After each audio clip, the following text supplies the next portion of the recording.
श्रीमंदिर रे सात द्वार।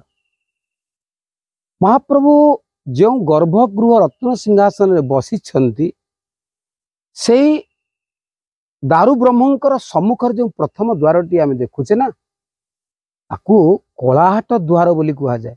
कलाहाट द्वार से द्वारटी आपण अतिक्रम कर आसुचंदी अणसर पिंडी।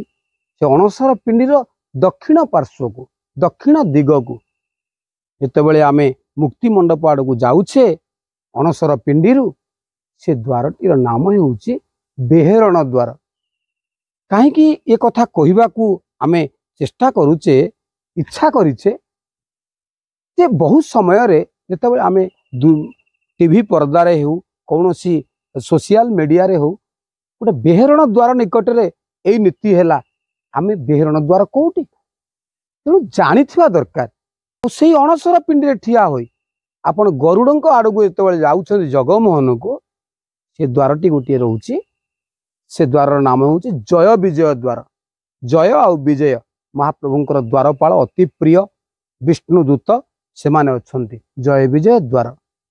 से जय विजय द्वार पाखर 5 हाथ आगू जाए दक्षिण पार्श्व द्वार अच्छी जो द्वार दे बाहरी पड़े आप गायना बाजना मंडप पाइबे से द्वारटीर नाम हूँ धुकुड़ी द्वार।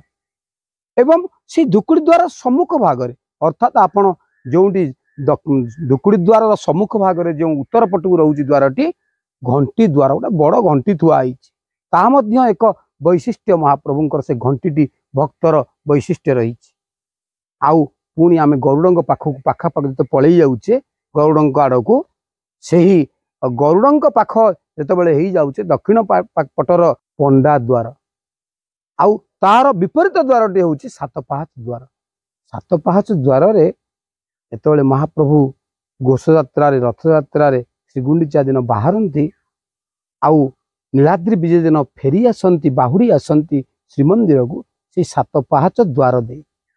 तेणु सात पाहाच टाइया लगाइबार विधि अच्छी रही से टाइया लगे महाप्रभु पहंडी की विजय करती पहंडी हुई जाती। तेणु सात पाहाच द्वार आपण माने देखिले सात पाहाच द्वार पंडा द्वार घंटी द्वार धुकुड़ी द्वार जय विजय द्वार बेहरण द्वार आउ कलाहाट द्वार सबु भितर रही किए से कला ठाकुर कला शांत महाप्रभु जगतर नाथ जगन्नाथ।